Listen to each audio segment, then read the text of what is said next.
le dirai. Hop, tac. Alors rapidement sur le jour, bon, ça a quand même pas mal évolué, hein. Franchement, vous voyez, hein, la plupart des projets dans le vert et tout, il y en a deux trois qui sont dans le rouge, mais globalement quand même plutôt pas mal.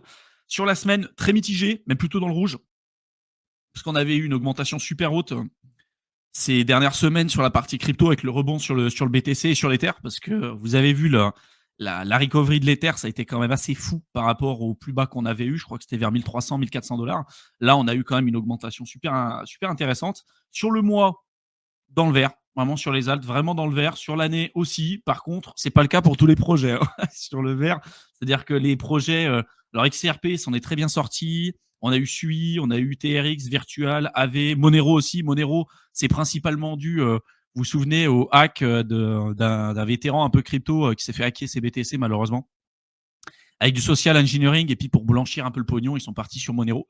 Après, bon, on a deux trois dinosaures coins qui sont revenus comme XLM et puis d'autres là que j'avais vu. Il y avait même à un moment donné EOS qui avait repumpé, mais bref. Donc sur l'année, vraiment pas ouf. Par contre, sur le mois, on avait quand même eu un super rebond. Si on s'amuse à jeter un coup d'œil sur les coins depuis leur précédent plus haut, on est d'accord les mecs quand même que pour le Bitcoin, ça reste un cas très spécifique. Aujourd'hui, on est à 105 000. C'est-à-dire qu'on est à 3% de l'ATH sur le Bitcoin et personne n'en parle. C'est-à-dire que si on regarde les médias, si on regarde un petit peu ce qu'il y a à côté, personne n'en parle.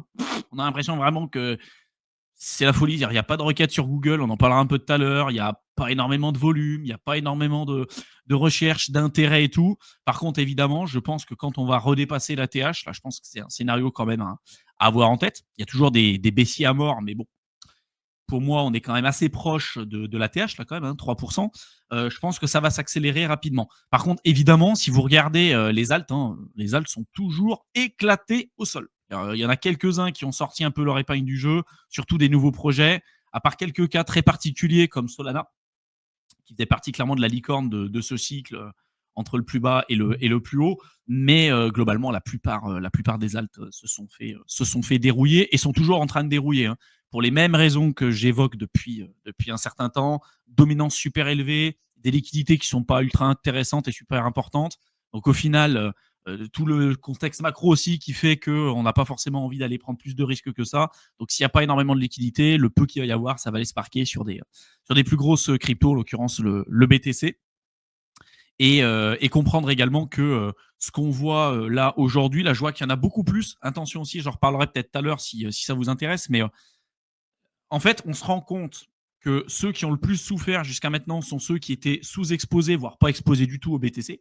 Et ça montre que d'en avoir en fond de portefeuille comme pilier vraiment dans sa stratégie d'investissement long terme, c'est ultra important. Et là, j'en vois beaucoup qui commencent à switcher maxi, c'est-à-dire qu'ils commencent à se dire, OK, Bitcoin, c'est que ce qu'il faut avoir, le reste, c'est pas intéressant et tout. Et il y en a beaucoup qui se disent, en fait, prochain cycle, je fais all-in Bitcoin, en fait, je m'en bats les couilles, je fais pas d'alt, je fais rien du tout, je suis que Bitcoin et le reste, on s'en fout. Attention, attention, c'est pas parce qu'on a un actif qui surperforme pendant un certain temps qu'il va continuer de surperformer. C'est pas parce qu'on a des actifs qui sous-performent pendant un certain temps qu'ils vont continuer de sous-performer.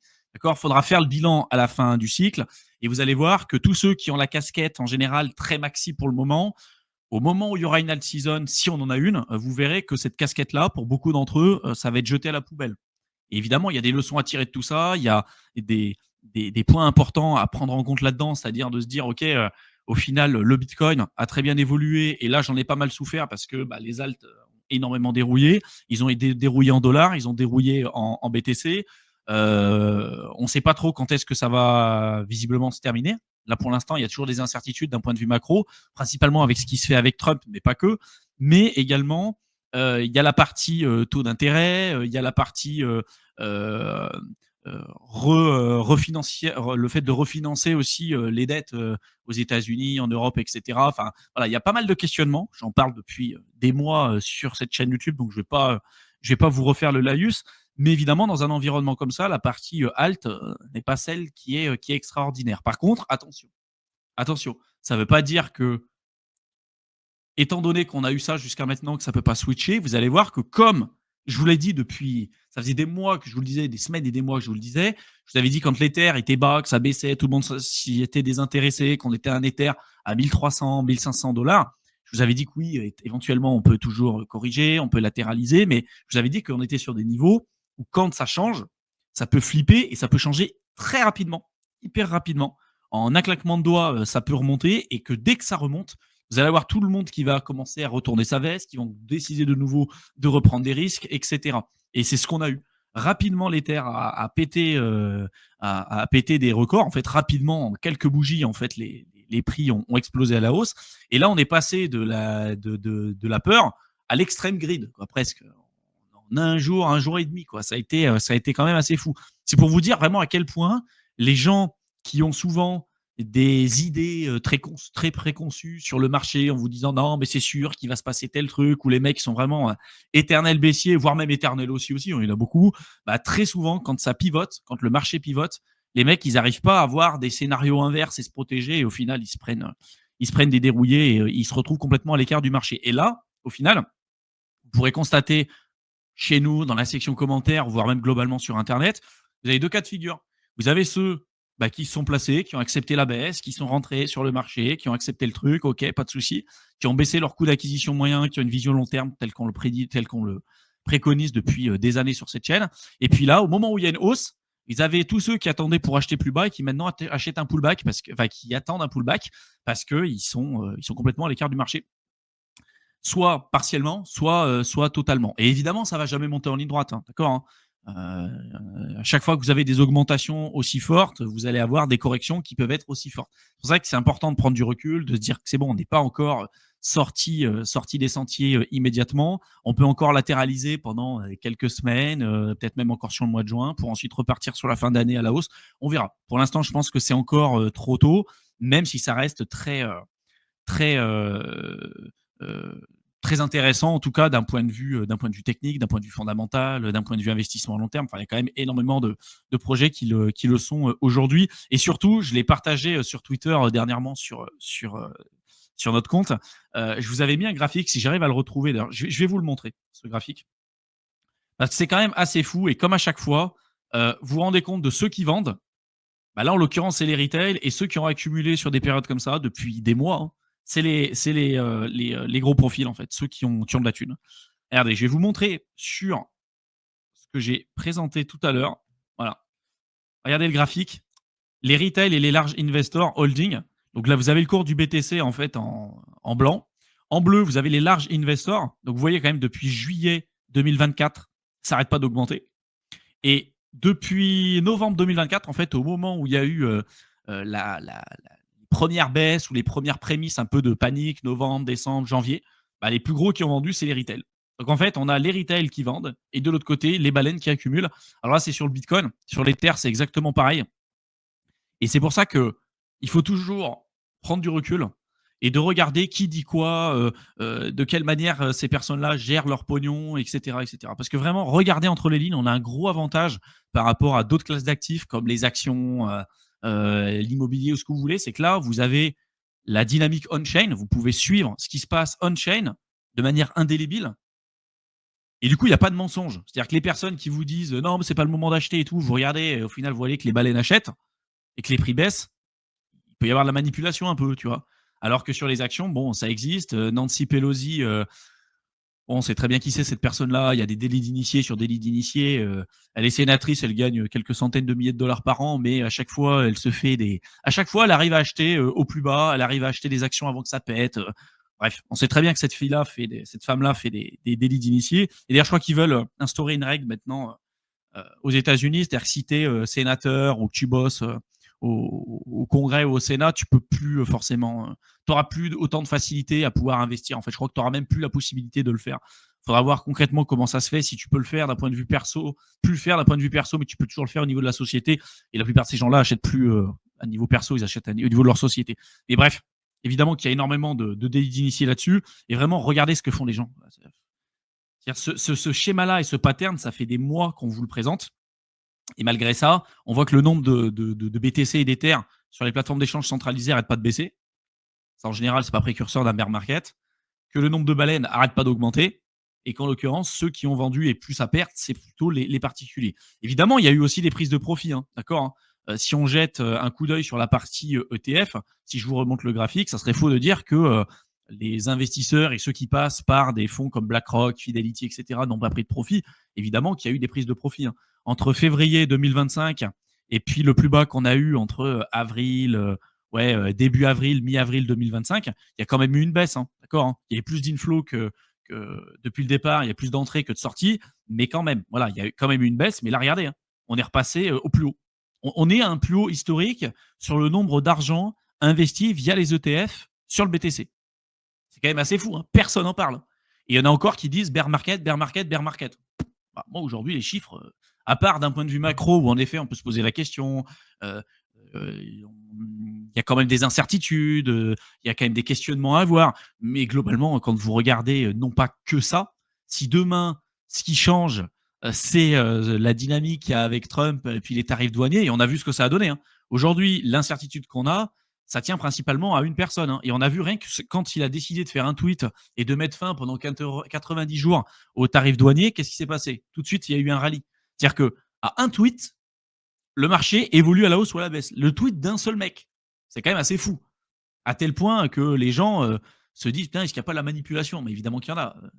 Évidemment qu'il y en a.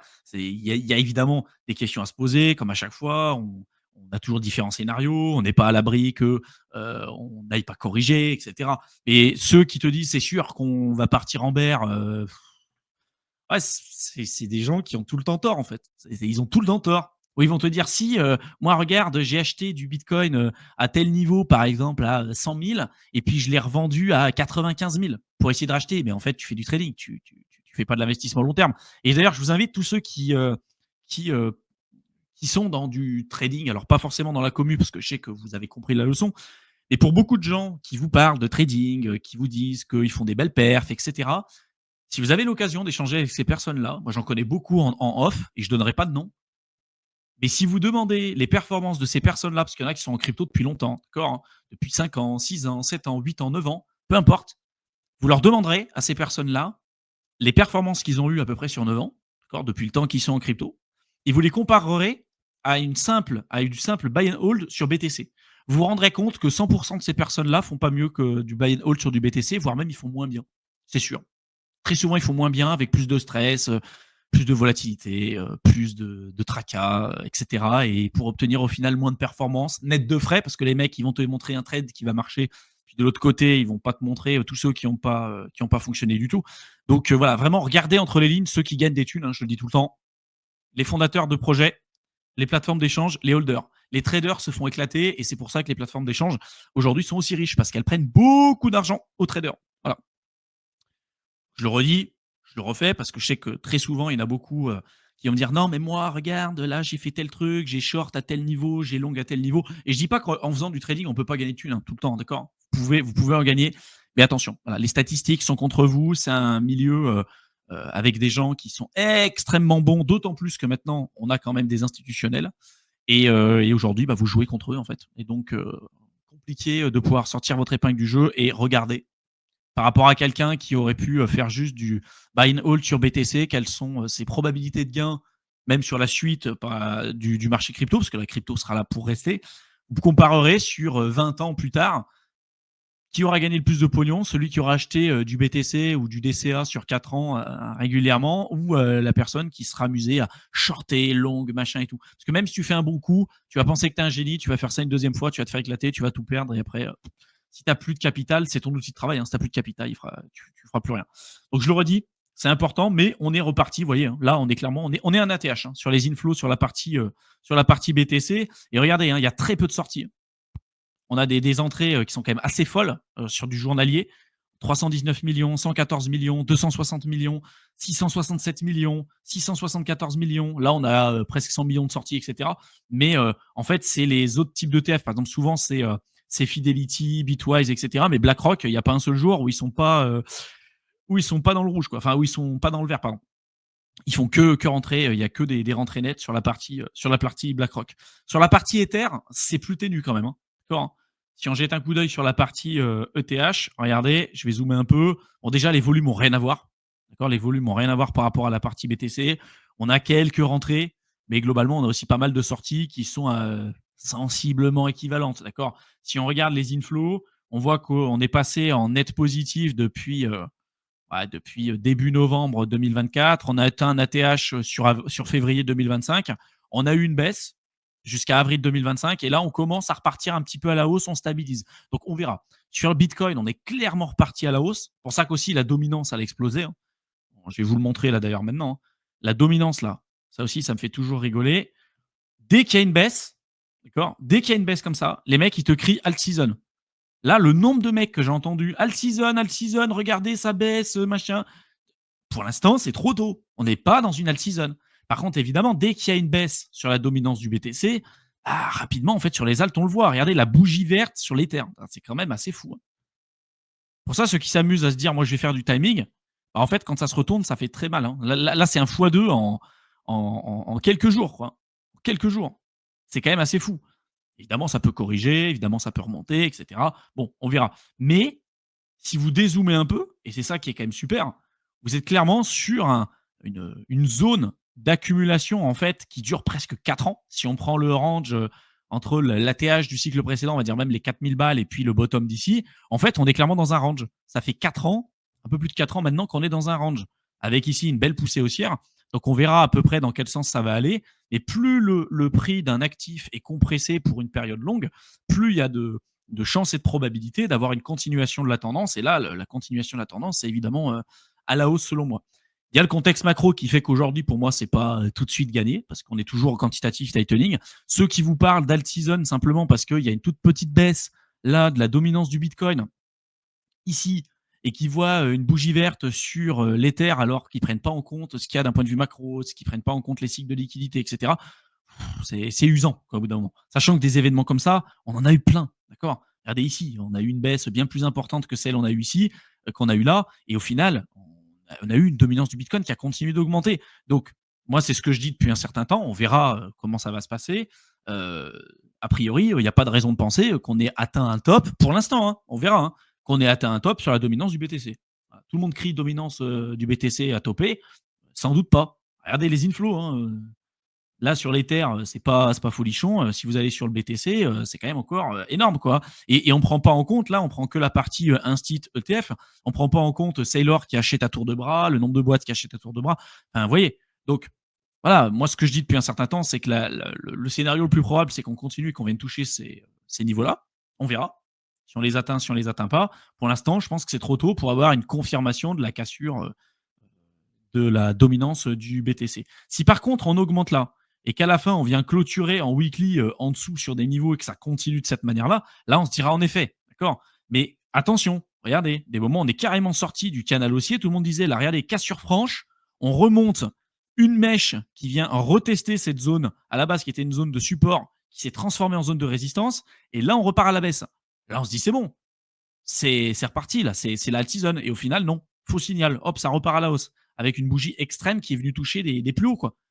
C'est pour ça que tout peut changer très rapidement. Et là, on l'a vu, la dernière augmentation qu'on a eue sur la partie Ether, regardez à quel point et à quel niveau et de manière aussi rapide que les gens ont retourné leur veste et ont rapidement euh, sorti le truc en disant c'est bon, en fait, c'est bon, le bull run est reparti et tout. C'est vraiment pour vous dire à quel point ça change hyper rapidement et que des moments, on peut vivre des mois, des semaines de périodes de merde en crypto pour au final avoir en un claquement de doigts, une évolution, une augmentation super importante, et en quelques semaines, quelques mois, récupérer les années de dépression, d'anxiété, de trucs. Sauf que pour pouvoir profiter de ces mouvements-là qui sont hyper soudains, il faut être investi.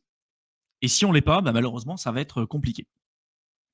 Et c'est pour ça qu'aussi, j'en viens maintenant à une leçon qui est hyper, hyper importante, parce que j'ai souvent eu la critique, enfin pas vraiment la critique, mais on va dire plutôt la remarque. Et qui est une remarque, je pense que vous avez peut-être tous eu à un moment donné, c'est de se dire, c'est bien gentil ce que tu peux dire, Thibaut ou Mickaël ou Théo, mais vous êtes sur dans la crypto depuis un certain temps, donc a priori, les prix auxquels vous avez acheté pas mal de projets sont pas les prix auxquels moi, je les ai achetés.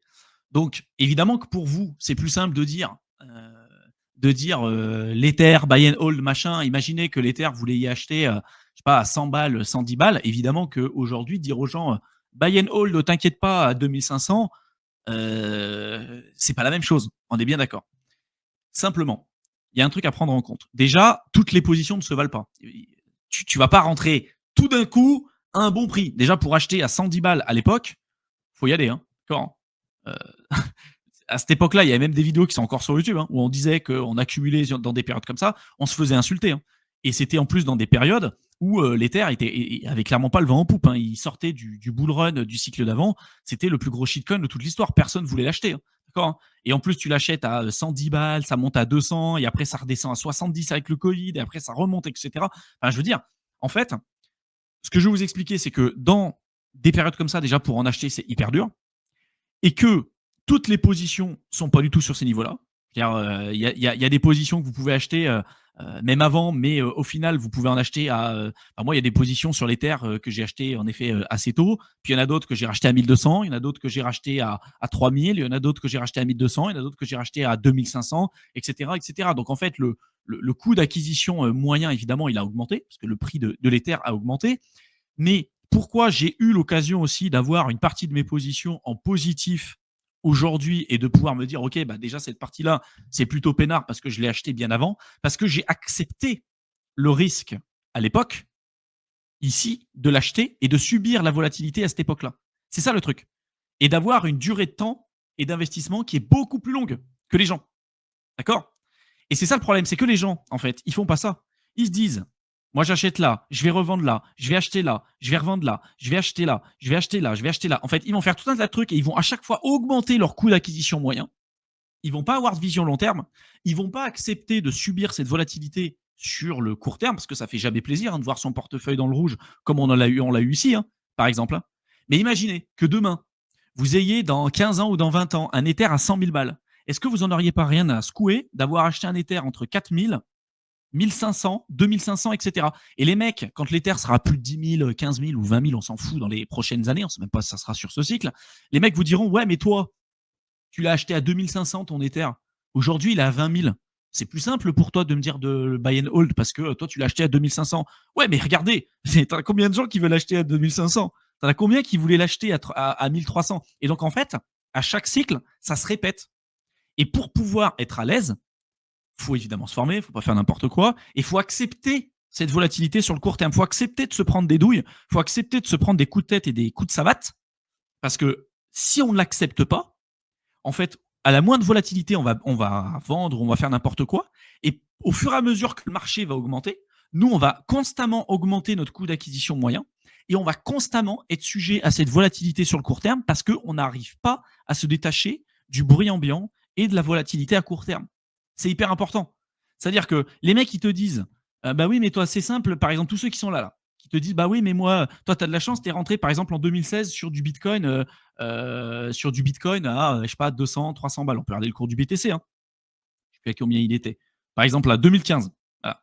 Tu as acheté du Bitcoin hein, entre 200 et 300 balles. Les mecs, ils te disent, ah, mais tu as eu de la chance, moi aussi, si j'avais acheté à ce truc-là, j'en serais là aujourd'hui. Ben non, parce qu'en fait, tu aurais acheté à 200 balles. Déjà, tu l'aurais pas acheté. Parce qu'à 200 balles, je veux dire, là, le FUD que tu avais à ce niveau-là, ou même ici, hein, il n'y a personne qui achetait. Hein. Personne. Hein. C'était la fin. Hein. C'était des trucs, vraiment, tu te dis, c'est la fin. Et même si tu avais acheté à 200 balles, vu que tu sais pas ce que tu avais en portefeuille, il serait monté à 400, tu aurais vendu. Tu aurais vendu. Il faut être honnête aussi à un moment donné. Et c'est ça le truc. C'est que les gens, ils ne se rendent pas compte, en fait, ils ont l'impression que pour eux, c'est plus compliqué. Et en fait, à chaque cycle, on répète à peu près la même chose. Mais que si tu as une vraie vision long terme, imagine que demain, le Bitcoin, et là, pour moi, c'est une question de temps. Je veux dire, dans les 10, 15, 20 prochaines années, avoir un Bitcoin à plus d'1 million de dollars, ça me semble pas une idée saugrenue complètement folle. Surtout avec 3% d'adoption, comme je l'avais montré sur les lives précédents. En acheter à 105 000 ou en acheter à 77 000, on est d'accord que ça a une différence. Mais je veux dire, sur un Bitcoin à 1 million, les mecs, imaginez que demain le Bitcoin est à 1 million. Les mecs, ils vous diront, ouais, mais regarde, le Bitcoin, toi, tu l'as acheté à 100 000 quand même, tu as eu de la chance, tu as eu machin. Mais putain, mais fallait être là, fallait le faire, tu vois. Genre, il y a rien de simple à ça. Faut subir cette volatilité. Mais si tu acceptes de subir cette volatilité, et tous ceux qui l'ont accepté à un moment donné, par exemple là, en 2017, si tu avais acheté même au top du top à 20 000 balles, aujourd'hui, tu serais content de l'avoir. Et parce que tu as investi sur plusieurs cycles. Et du coup, cette volatilité, tu te l'es tapé à un moment donné. Tu vois, tu l'as acheté à 20 000, tu n'as pas vendu, tu t'es tapé à moins 85% dans la poire, pour ensuite remonter à 69 000, pour ensuite retaper à moins 80% à la baisse, pour ensuite en arriver là. Donc tu l'as payé ta volatilité, tu l'as payé ta performance.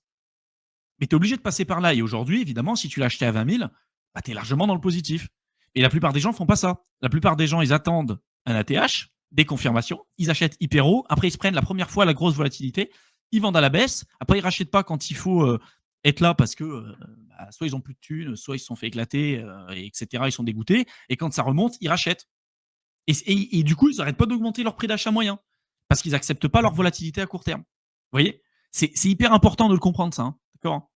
C'est hyper important de le comprendre. Que vous le vouliez ou non, il va falloir que vous payiez votre dette.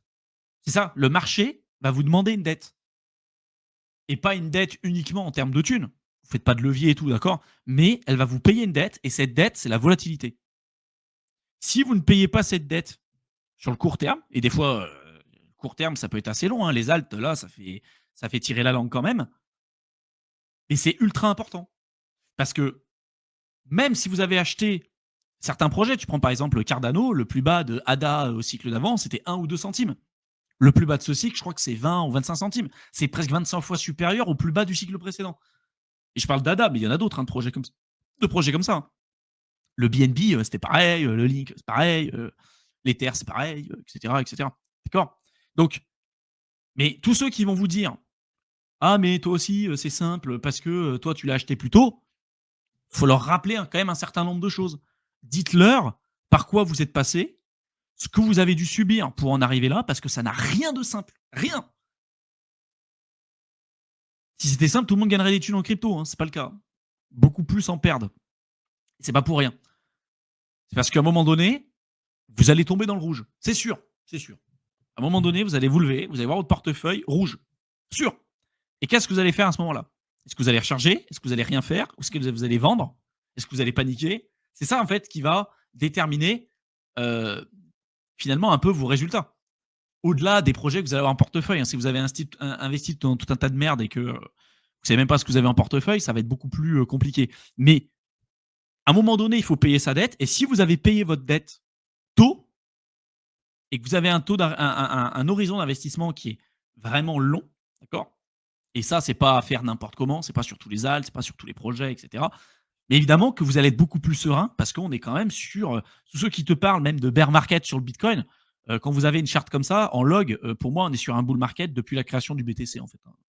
Oui, des moments il y a des corrections, mais c'est plus des corrections en fait. C'est pas vraiment des bear market. Hein. D'accord. On est sur un actif qui est juste hallucinant, qui est juste hallucinant. Les gens ne se rendent pas compte, mais dénominer les performances de ces coins en dollars, pour moi, ou même en euros, c'est une connerie. Il faut les dénominer en BTC, parce que l'objectif, c'est de surperformer le BTC et regarder et comparer les performances de toutes les autres classes d'actifs par rapport à la M2, par rapport à l'inflation, donc net d'inflation et net de frais, et par rapport vraiment aux performances du BTC. D'accord. Vous vous rendrez compte que aujourd'hui, à part le BTC, il y a très peu d'actifs qui ont su surperformer à la fois l'inflation et l'expansion de la M2. C'est quand même un truc de fou. Hein. D'accord. J'en ai beaucoup parlé sur mon autre chaîne Éternel étudiant. Et ça, c'est quand même un truc de fou. C'est-à-dire que quand vous adoptez le Bitcoin standard, vous vous rendez compte que non seulement tout devient moins cher en BTC, mais qu'en plus de ça, vous gagnez en pouvoir d'achat. Il n'y a pas un actif qui est plus performant que le BTC aujourd'hui. D'accord. Par contre, évidemment, c'est pas là où c'est plus maintenant, vous allez vous dire, OK, j'ai investi 1000 balles, je vais devenir multimillionnaire. Mais après, le plus important, c'est qu'est-ce qui va vous rester à la fin. D'accord. Vous mettez combien d'argent? Dans 10 ans, il vous reste combien? Il y en a beaucoup, ils sont en crypto depuis 10 ans, ils n'ont pas gagné une thune. C'est super important de le prendre en compte. Et là, je vous ai mis un graphique qui représente les performances du BTC par rapport à l'or et par rapport au S&P 500 depuis sa création. Donc évidemment, depuis le départ, le Bitcoin a explosé les scores, mais vous regardez d'année en année, d'accord. Sur 3 ans, 252%, 76% pour l'or, 53% pour le S&P 500. Vous pouvez comparer le Bitcoin à toutes les classes d'actifs qui existent, que ce soit les actions, les obligations, les métaux précieux, l'immobilier, le business en ligne, ce que vous voulez. Il n'y a pas un actif qui a surperformé le BTC. C'est impossible. Impossible. Donc, important quand même de prendre en considération tout ça et comprendre que malgré les prix et malgré ce qu'on est aujourd'hui, hein, je veux dire, on est sur un cours du Bitcoin qui est à 3,54% en dessous de son ATH. Et pour autant, les volumes de recherche sur Google sont inexistants, très très faibles, extrêmement faibles. On est très loin même des niveaux de prix qu'on pouvait avoir là en mai 2022, par exemple. Vous voyez? J'avais fait une extraction que j'avais postée sur Twitter aussi. C'est assez fou, hein. Il y a personne qui en parle. Donc après, est-ce que les gens maintenant ils continuent de faire leurs recherches vraiment sur Google pour acheter du BTC? C'est une autre question, mais c'est quand même assez dingue et ça corrobore les informations que je vous ai montrées un peu tout à l'heure avec, ce graphique-là, hein, d'accord? Qui vous montre que les retail en fait, vendent à perte et que les baleines achètent. Là, c'est pareil, hein. C'est un autre rapport de chez River qui montre que là, en fait, sur 2025, ceux qui ont vendu, c'est les individus. Ceux qui ont acheté, c'est les gouvernements, les fonds et les business. Donc les business, c'est Michael Saylor, et cetera, et cetera. D'accord? Donc bon, voilà, prenez du recul, heu, comprenez que peu importe ce que vous allez acheter, vous allez devoir payer votre dette et que si vous ne l'avez pas payé, que vous êtes que dans le vert, que dans le vert, que dans le vert, il y a un moment donné, vous allez le payer. Vous allez le payer ce truc-là. Et qu'est-ce que vous allez faire à ce moment-là? Et que si vous voulez vous retrouver dans des positions comme ceux, par exemple, qui ont acheté du Bitcoin en, je sais pas, 2013, 2014, 2015, 2017, 2018, déjà tous ceux qui sont là, soit ils ont perdu leur thune, soit ils ont pris énormément de profits, donc ils ont beaucoup moins de BTC maintenant. Enfin, bref, on a toujours les belles histoires des mecs qui ont pas mal de thunes aujourd'hui, mais globalement, c'est extrêmement compliqué et la plupart se situent avec une stack de BTC qui est beaucoup, beaucoup, beaucoup plus faible. Et s'ils ont réussi à en être là, en fait, aujourd'hui, il y a quelque chose à comprendre. D'accord? Il y a quelque chose à comprendre. C'est qu'ils ont payé leur dette à un moment donné et accepté de passer à travers le FUD. Donc, soit, en fait, on achète quand personne s'y intéresse, soit on a un horizon d'investissement qui est beaucoup plus long que les autres, et idéalement les deux. Idéalement les deux. Et pour moi, là, sur la partie alt et même Ether, en fait, il y a eu un rebond, hein. Mais c'est que dalle, hein. Je veux dire, là, on est sur une indécision, on le voit, hein. Regardez les mèches qu'on a là sur l'Ether, on a des mèches qui sont juste monumentales. Donc on va attendre de voir. Mais on peut très bien avoir, là en général, quand on a des indécisions comme ça, c'est qu'on peut avoir un mouvement, un catalyseur hyper important, soit la hausse, soit la baisse. Mais ça peut remonter très fort, comme ça peut redescendre très très fort aussi, hein. D'accord. Là pour l'instant, on est sur une indécision de marché. Donc on va suivre tout ça. Sur la partie Ether BTC, ça c'est pareil. Je vous l'avais présenté cette courbe, ce graphique-là. Et je vous avais mis, donc là c'est l'Ether par rapport au BTC en weekly. Et je vous avais tracé cette zone-là, qui était en fait la zone de dernier recours un peu pour nous, euh, par rapport aux performances passées, et par rapport à la dynamique long terme. Et on voit que là, c'était la zone à tenir. Parce que si jamais ça tenait pas, regardez, hein, on repartait. Là, c'était carrément la dynamique long terme de l'Ether qui allait en pâtir. Donc là, on a rebondi. D'accord. Si je zoome un petit peu, là, regardez, on a rebondi. Donc là, il y a tout le monde qui va vous dire alt season, alt season, alt season. Mais en fait, ça correspond à la petite baisse qu'on a eue là sur la dominance du BTC. Donc, évidemment, il y a eu un petit rebond. Mais regardez, des rebonds. On en a eu là, on en a eu ici, on en a eu là, on en a eu ici. Et à chaque fois, on a fait des plus bas, hein. Donc, moi, je reste extrêmement positif et haussier sur la partie Ether et surtout par rapport au BTC. Mais attention, attention de dire là, on a forcément atteint le bottom et tout. Non, pour l'instant, c'est prometteur, mais il n'y a rien de garanti. D'autant plus que je le redis systématiquement, mais que historiquement parlant, on atteint un bottom sur la paire alt BTC quand on a une fin du quantitative tightening. Ça a été le cas ici. D'accord. Là, on est toujours en quantitative tightening, les mecs. Toujours. On est sur des liquidités qui sont assouplies. On est sur un quantitative tightening allégé, mais on est toujours en quantitative tightening, c'est tout, hein. D'accord. Et pour l'instant, ça, c'est pas propice aux alts. Surtout par rapport à leur surperformance par rapport au BTC. Et pour l'instant, bah, les critères qu'on suit, hein, dominance du Bitcoin, liquidité, etc.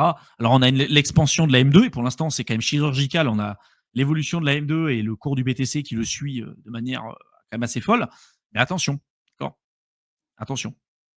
Toujours gérer votre risque et comprendre tout ce que je viens de vous dire, parce que c'est ce que je dis tout le temps, hein, les conseilleurs ne sont pas les payeurs aussi, hein. C'est vous qui allez en payer les pots cassés, donc il y a une certaine responsabilité de ce que vous faites. Il y a un autre graphique que je voulais vous présenter, si j'arrive à le retrouver. C'était pas celui-ci. C'était pas celui-là non plus. Est-ce que je vais arriver à le retrouver? Voilà, il y avait par exemple celui-là. Si vous prenez ce graphique, donc c'est le total 3, donc on prend le marché crypto, on exclut le Bitcoin, l'Ether, moins l'USDT, moins l'USDC par rapport au Bitcoin, et on voit quand même que par le passé, on est quand même venu chercher extrêmement bas. Regardez, hein, on est descendu à 0,18, hein, avant de repartir décembre 2020 à une explosion, à une surperformance des alts par rapport au BTC. Pour l'instant, regardez, hein, ça fait que baisser, hein. Même l'augmentation qu'on a eue, sur les alts dernièrement, heu, allez, ça représente rien. Donc le scénario le plus probable, parce que c'est toujours des cascades, on a le Bitcoin qui performe bien. Ensuite, potentiellement, on a l'Ether. Et ensuite, on commence à avoir des cascades. L'Ether, il a même pas encore bien performé. Il a même pas encore bien performé. Donc là, cette charte avec les alts, si tu exclus le Bitcoin et l'Ether, la suite logique, immédiatement, c'est pas forcément ultra bullish tout de suite, hein. D'accord. Et je dis bien que c'est par rapport au BTC. Par rapport au BTC, on peut avoir des performances par rapport au dollar ou à l'euro, mais pas forcément une surperformance par rapport au BTC. D'accord. C'est hyper important. Et là, un autre graphique aussi que je voulais vous montrer, qui est pour moi hyper important, c'est la dominance du Bitcoin, plus la dominance de l'USDT, plus la dominance de l'USDC en weekly. Donc on additionne ça et en général, quand on a une dominance du Bitcoin qui augmente et une dominance des stablecoins qui augmente, on n'est pas favorable aux actifs risqués. En l'occurrence, les altcoins, l'Ether, est-ce que vous voulez. Et regardez, hein, depuis le départ, depuis 2021, regardez l'augmentation.